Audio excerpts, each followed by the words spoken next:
We talk a lot about how we are wanting to grow in our character like Christ, and that doesn't mean we're going to be perfect. Um, I remind them all the time they're just little sinners, and I'm a sinner, and we're all going to make mistakes, and we're not striving to be sinless, but we should sin less if we are growing in our walk with the Lord. And we have some rules here that are kind of our expectations, and I also ask the students at the start of the year to write down on sticky notes things that they think help a classroom run well. And we read this silly book called The Topsy-Turvy Kingdom. That's sort of an allegory for God, and the ruler of the kingdom goes away, and then everybody thinks they're free, and so they do away with all the rules, and it sounds like it's going to be so fun for 5 minutes, and then it's terrible, and nobody's following any rules. And that was just a great discussion starter for what helps them learn. And when we talked about, what should a classroom look like and feel like, everybody had echoed things that are pretty similar. I'm kind of guiding them in a certain way. But nobody said, I love a messy classroom. Nobody said, I love when, everybody gets up and sharpens their pencils whenever they want. They have a good sense of what order looks like and why order is important, without having to feel like, like it's a suffocating and stringent place. So I tell them we're going to follow these expectations, but I'm not expecting perfection. But we're going to grow in all of these areas. And I also talk to them about shepherding, which is another big piece of WCA. So we don't have, clip up, clip down charts or marble jars or any of the things that I was always taught in teacher school of this is what you need to run your classroom effectively. We focus on shepherding children's hearts specifically, which is a process of, we're going to call out sin and what does repentance look like, what does restoration look like. Our goal is to be in fellowship with one another. And practically that looks like, I might call somebody out into the hall and have a quick conversation. Or if there is some kerfuffle on the playground, then I'm going to pull a couple students aside and we'll talk about it. And sometimes, the kids will start to notice, there's certain kids that go to the hallway more often than others.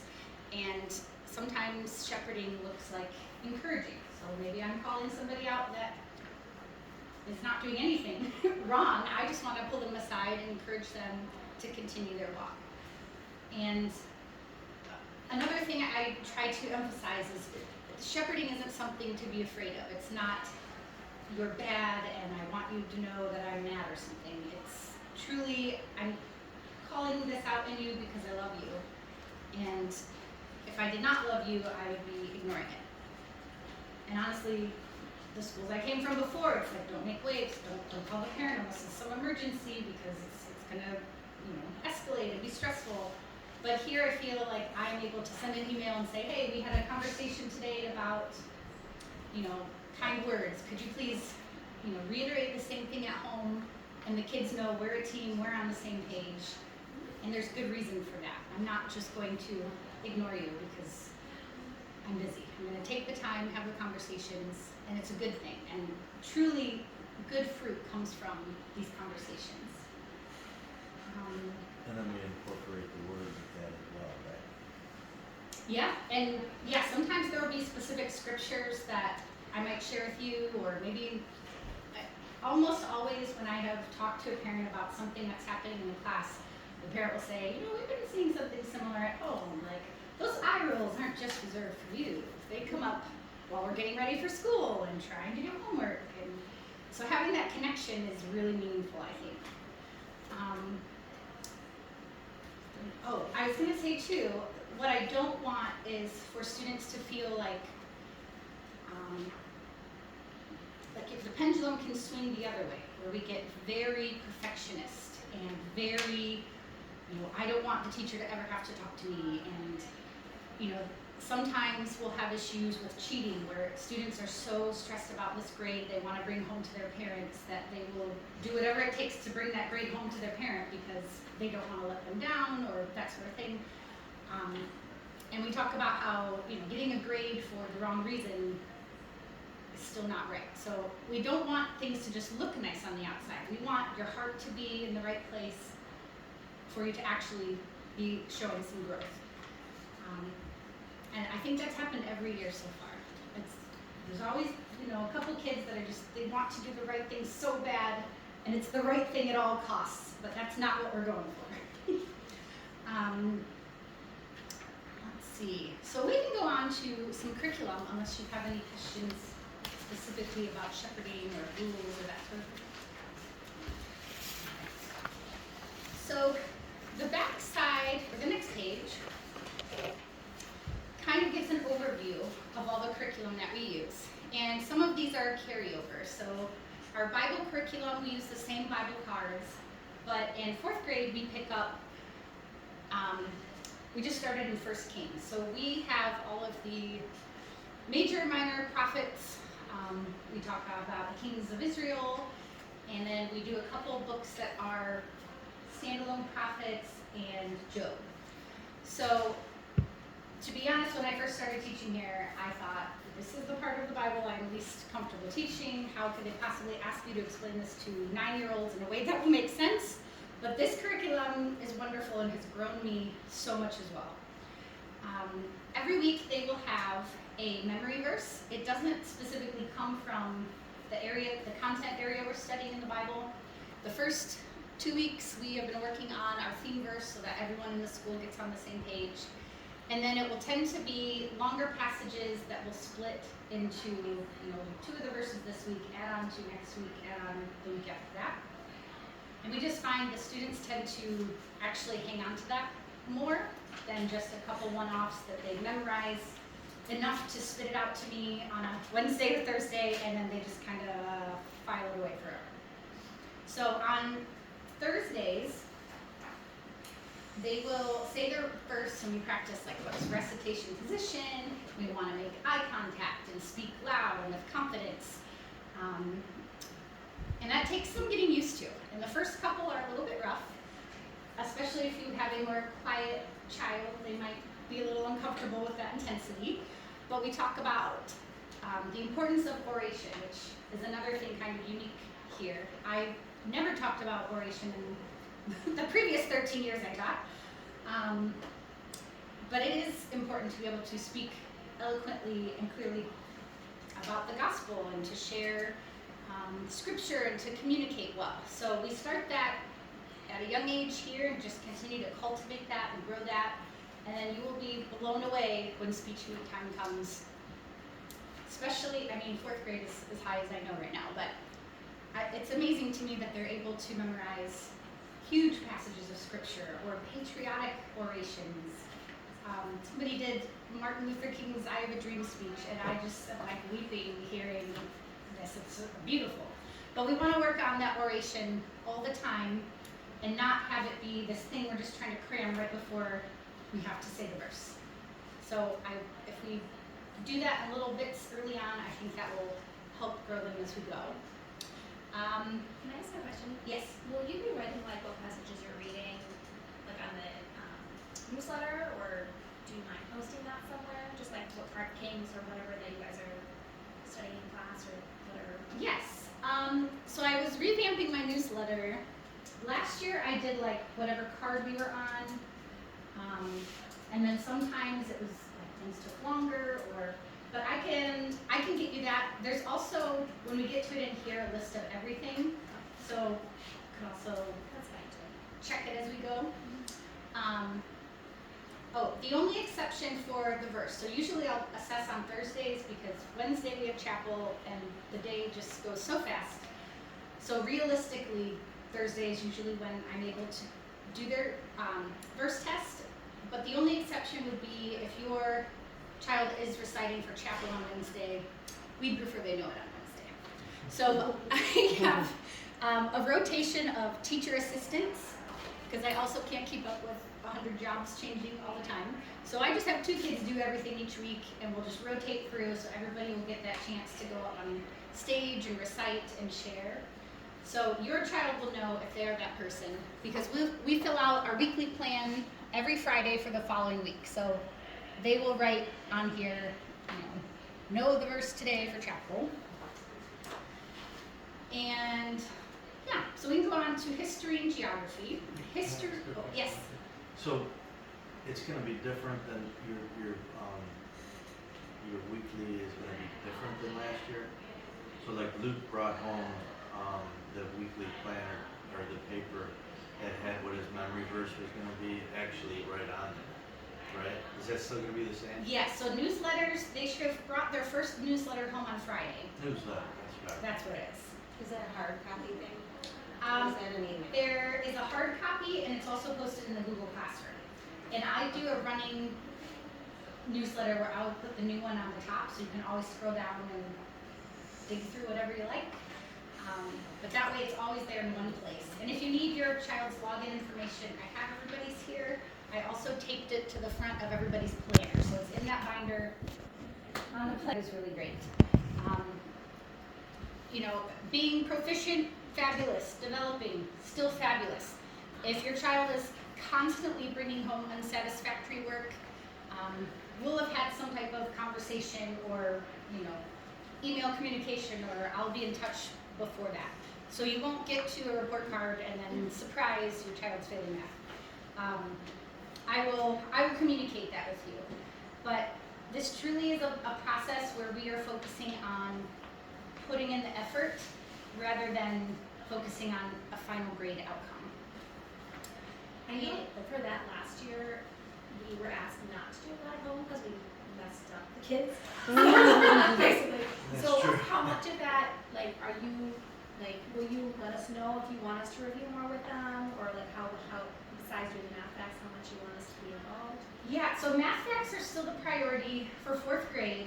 By now, I wouldn't really focus on addition and subtraction unless there's some huge deficit that you want to bring up.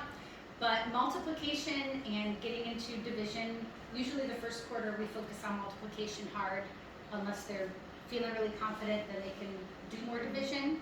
And then what will come home often will be graded tests. And if you want to talk that through with your child, or say, tell me about this, or how could you solve this, or even share, well, I might think of it this way, that would be totally fine. But if they have homework that they brought home, they're responsible to do that mostly on their own. They won't bring home any Singapore unless if they were absent, and if I send home anything, whatever you gotta do to help them, that would be great. I'm not gonna mark anything that says, Mom, you did this wrong, how could you? I'm grateful for however you help get your kiddos up to speed when they're out. So is Singapore a method of teaching or a way of grading, or both? Well, it is the curriculum we use that came out of literally Singapore, but it's the math curriculum that we use. But So it's only for math is Singapore. right, Singapore is just for math, but this grading scale is, no, I think we do only use that for math. But is it a delivery method, the way you're focusing on the math? Yeah, it's very different than a traditional, Saxon was the other math. If you have older kids here, you probably have that. The nice thing about that was a monkey could teach it because it literally has a script, tells you what to do. You do a practice problem together, do the practice on your own. It was so easy and nice and neat, tie a bow on it. Quiz every so many days. But this one is we'll start the day with a really challenging problem. And I will show it up here and ask, what do you think about this? How might you solve this? And I'll pull out any manipulative. I've got tons of manipulatives, and we'll see if the kids can come up with some type of way to show the answer. How do you know? We'll try to come up with 5 different ways to solve the same problem. I like it. So we're focusing on, really flexible thinking and problem solving, rather than here's one formula, do the formula to get the answer.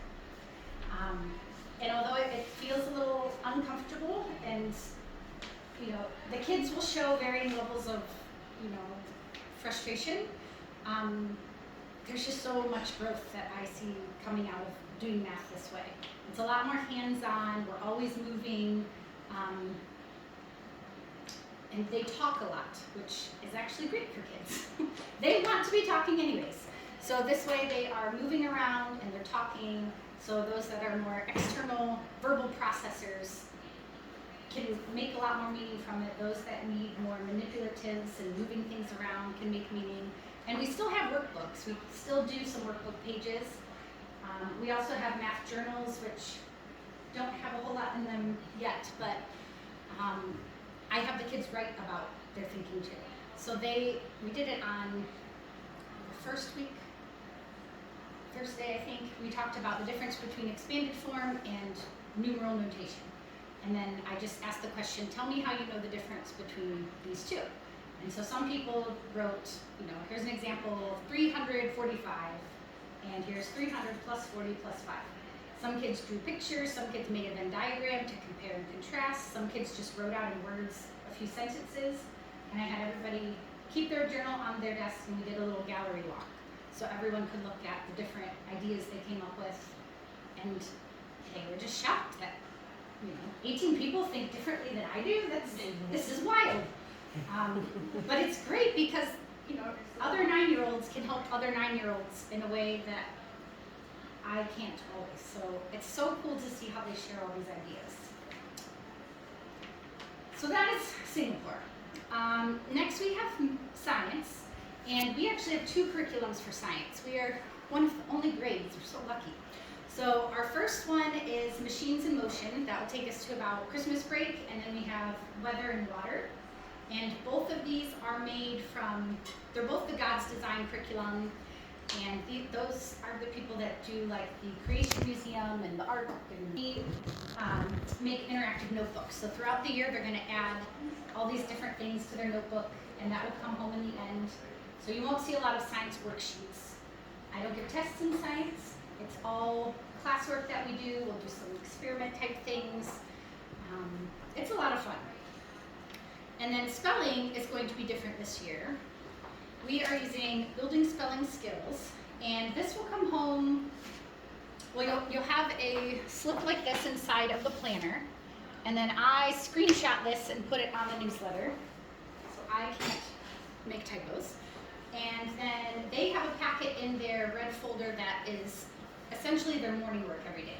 So they will come in and pull out their spelling packet, and it will have different things like make a crossword with your list, or write these in cursive, write these in print, alphabetize, define, put these in context clue, and fill in the blanks. So it's something a little bit different each week. Hopefully that won't make it so monotonous, because spelling can be that way. And those words at home, they should be practicing. I wouldn't recommend doing like, don't make them write them 10 times each every single day. It's just painful. But we'll talk about some homework expectations in a little bit. We'll always plan to have the test on Friday unless we have a shortened week, then it will fall on a Thursday. But they'll have had the list for at least a whole week, so they should be fine. Grammar and writing.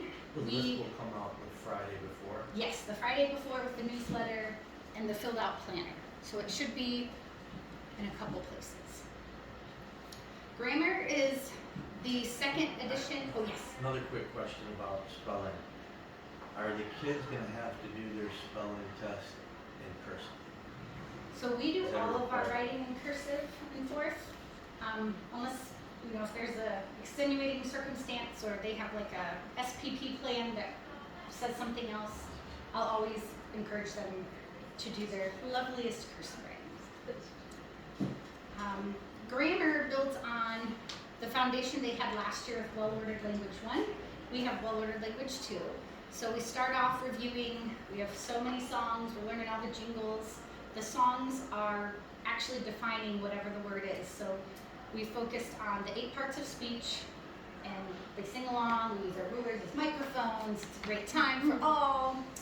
And we learned the 4 sentence types, or reviewed those, we talked about subject and predicate. So we're getting into those songs. There will be grammar quizzes, but it's not anything they have to study for at home. It's more of a quick check to see, are you catching what I'm throwing, you know, what's sticking here, and it will get progressively more challenging. This year there'll be diagramming sentences, not just analyzing.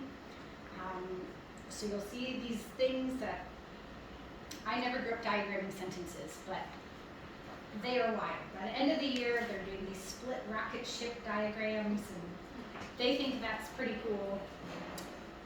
So yeah, it's great. You don't have to study for grammar. We're gonna get through it together here. Our writing curriculum is similar to what they did last year, but we have a different focus. So ours is focusing on narrative 2. It ties in a lot of historical figures that are from 3rd and 4th grade time period. We'll do a lot of reading through passages. We'll do a lot of outlining and looking at the structure of writing. There are all kinds of activities where they have us, you know, here's a basic sentence, how can we add to it to make it more interesting and add juicy details and that sort of thing. We'll also do some writing projects and activities that aren't necessarily part of the curriculum. So in about 2 weeks, you'll see something in my newsletter that asks you to let your child bring candy to school, just like 1 bar, 1 piece, 1 whatever.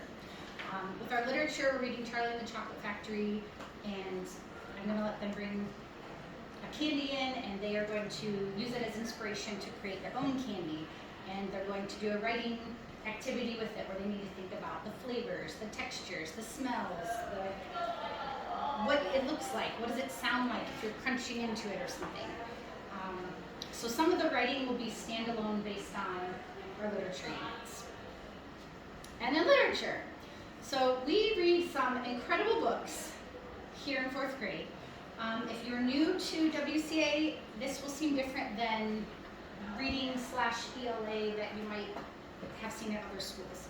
But we really focus on enjoying good literature, talking about what makes good literature. Each novel study we do will have a different focus. So this first one with Charlie and the Chocolate Factory, it's a lot of characterization. And we're picking apart these different characters, and you know, this book has a lot of bad children. So I don't assign any kind of value judgment to it, but today we were reading about Augustus Gloop, who, you know, just his hobby is eating chocolate all day, every day. And we also were introduced to Veruca Salt, who is so just tantrum, screaming, whining, whatever she wants, Daddy gets, because Daddy can't stand to see her unhappy. And we talked today about, you know, how would this go in your house if you went home tonight and kicked and screamed and said, Daddy, get me chocolate, and would your dad run out and get you? And everyone was like, oh, I gotta get spanked, I'd be in my room, I wouldn't see my house, like, it'd be bad news. And we talked about, you know, even if we have these desires of like, I wish my parents would let me eat chocolate all day, every day, whenever I want, you know, what's the reality of that? And, you know, if you're around somebody or if you're playing with somebody, like, you know who the kids are that you think they always get whatever they want, whenever they want it. And, you know, what's it like to be friends with somebody like that? Or, you know, the character development behind the character, it's just made for some really great conversation. So I told them, next time your parents tell you no, they're looking out for you. They're not just trying to make your life hard. And in here, there's a list of all the literature. Should they be using this as their nightly reading? No. They,